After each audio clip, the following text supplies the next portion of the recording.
Welcome to the Marketing Happy Hour podcast. I'm your host, Shelby McFarland, founder of The Marketing Broker. Join us as we dive into marketing tips, business insights, and creative strategies to help your brand stand out.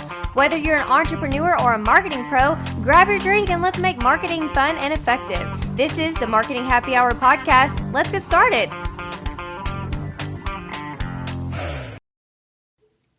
Hey y'all, what's up? Welcome to the Marketing Happy Hour podcast. I'm your host, Shelby McFarland. Thank you so much for tuning in to another episode with me. I love to be able to share all of my tips and tricks for marketing your small business, wherever you are, however you need to. And I am here to give you all the strategies and the things that you should do. So today, I want to talk about an interesting question that I was asked last week at a consultation. So you know how important networking is, right? And I met a gentleman who owned an insurance agency here in town. At a networking leads group, I actually filled in for a client because she couldn't make it and she needed someone to fill in her spot for the day. So I said, sure, yeah, I'll go. I'll fill in for you. I'll meet some new people. That's great. It happens to be the part of town I don't network a lot in, so that was another reason why I said yes, because I don't always say yes to different leads groups around for sure, because sometimes if you only go once or twice, you don't really get a lot of business out of it. But anyway, so I met him at this leads group, and we finally connected a week later, and then we scheduled a time to meet in person. Again, I don't normally meet in person, but it was here local, so I was okay with that. I do a lot of virtual consultations because it's easier for me, it's easier for the people I do work with, and it's just sometimes a little bit more compatible for schedules and less hard to try to get a good time. So I go in and I meet with him. I meet his whole team. We're talking about his goals for marketing. Those are some of the questions I ask are what are your goals for marketing? What have you been doing for marketing? What budget do you have? A lot of times I don't get an answer for that one. And then also I will ask okay, well, if this is what you're doing now, what would you like to see different in the future? And that's a really important question for me to ask because a lot of people do start,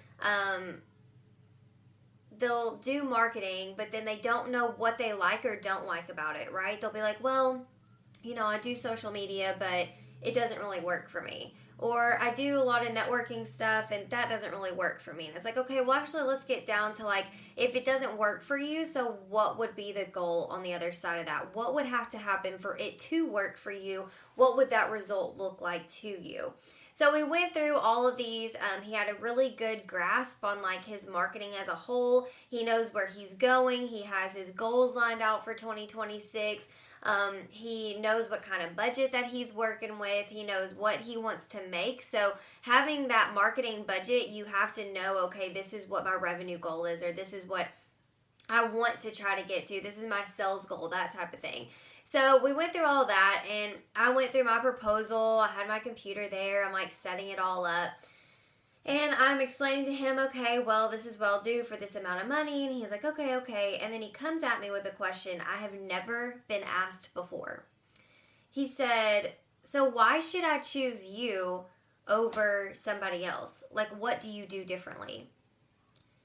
And when younger Shelby would have jumped on, right? I would have been oh, well, blah, blah, blah. I would have had all these answers really fast. But the older I've gotten, the more I've realized that I don't really need to jump to an answer. I just need to kind of think about it for a second and then answer. And I sat there and I'm man, in my mind, I'm thinking, I've never been asked this question before. I've always been asked okay, what can you do for me for how much money, and I'll let you know. And then they go and they do their compare and contrast on who they like and who they don't like. And I just kind of assume that most people choose over what the budget is or if they like the person or something like that. So my answer to him was, you know what? I have no idea what those people are offering you. I don't know how much they charge. I don't know what their services are. I don't know what their niche is. I also don't know how long they've been doing this. So I told him, I know that I've been doing this for 13 years. I know that I'm good at what I do. And the thing that I hope sets me apart from other people is that I'm 100% authentic and transparent with you. I will tell you when things are going bad. I'll tell you when things are going good.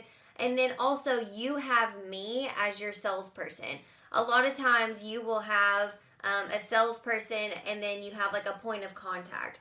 And so in my business, I make sure that my clients know they can reach out to me. They have an opportunity to talk to me one time a month at minimum. If they need me more than that, they're more than welcome to call me, text me, email me. But at least they know, like, that expectation. They have at least 30 minutes with me every month that is on the calendar for them. So I'm going through all this and telling him about that. And he ended up hiring me on the spot, which was insane because I don't normally have people say yes, like, right then. And it made me feel great, but also thinking back now, I'm like, okay, well, that was a week ago, and how can I actually answer that question better? I'm just trying to, like, formulate an answer to that because maybe I can work that answer into my sales pitch now, where they don't have to ask me that question. I'm already answering that question in my sales pitch. So that's my challenge to you today. How are you different from your competitors? But also, why should somebody choose you over them? And this is without talking trash. Like, I will not talk trash about my competition. I do not do it. You will not hear me say a bad word about them in public on a freaking social media post. You'll never hear me talk about it at a networking event. I think it's very important to not start negativity or spread negativity because that will come back. So how are you going to sell yourself to somebody over your competitor without talking shit about them, essentially? So how are you going to do that? Because, man, is it easy to jump on that wagon of like, oh, well, I can blah, blah, blah, blah, blah, you know, well, they don't do this, this, this, and this. It's like, oh, let's stop talking about what they don't do. Let's start talking about what you do that sets you apart. That's also, it could be something that they do, right? Because in my mind, I'm like, well, I guess this competitor could do the same thing as me. They could do the 3 posts a week. They could do SEO. They could do this many updates on their website. They could do this. They could do that. I don't know what they do. And so it was important for me to not focus on what they do or don't do and focus on what I can actually give my client. That's authenticity. That's open communication. That's transparency. If you ask some of my clients now, I will literally tell them, like, you know what? This marketing thing did not work for us. So next month we're going to do this, this, and this. Or I've even done geofencing for a client. We've done it for about 3 months. I'm looking at the numbers and I'm like, this is just not right. And I'm asking what the ROI is on her end. So I switched that geofencing budget to a meta ad budget and we increased our ROI immediately. She saw an immediate return. We started doing organic posts plus social ads on Meta with the same amount of money. Actually, I think I saved her $100 a month that we were doing on geofencing.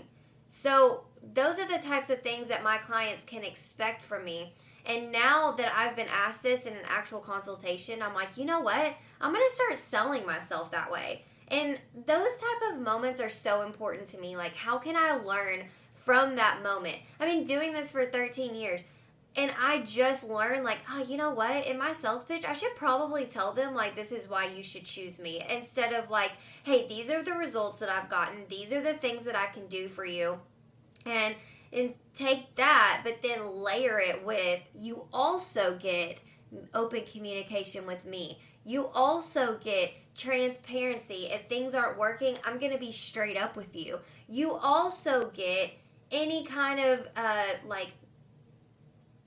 guess the word would be suggestions, or you could get professional advice about your marketing. Like, I am not afraid. If someone comes to me, I'm not afraid of being like, that's not going to work. Or, why don't we change your goals to this? Or, why don't we sit over here and think about putting more money towards this way? I'm not afraid to challenge somebody when they have their mind set on something, because I'm a professional in marketing for a reason. They're a professional in their business for a reason. And then together we can make it successful.